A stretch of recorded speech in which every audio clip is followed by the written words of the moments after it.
Angelo from the Heights has a question about antique wiring. Well, his house dates back from the 20s, Tom, and apparently so does his wiring. It looks like this.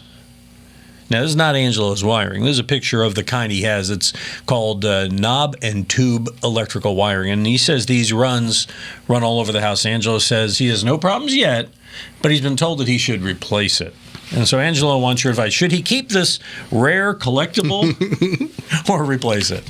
You can keep it if you want. It works. It's been working for 108 years. He said 1920. Okay, Yeah. 20s, about 100 years.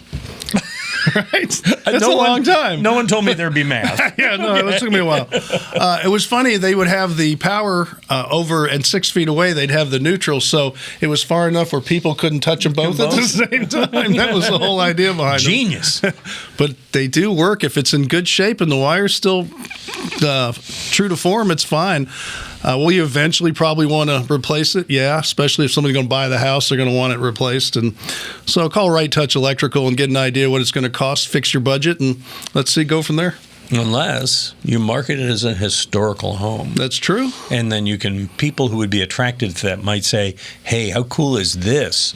We can never really put in a high amp appliance in this house, but man, look at our cool wiring. But remember when you do that, that once it's a historical home, you can't put an addition on it. Right. You can't tear it down and build a bigger one for just property ask values. Ed Emmett about that. It has to stay there just like it is. Yeah. So not a good thing to do as I'm concerned. So the bottom line is go ahead and rewire.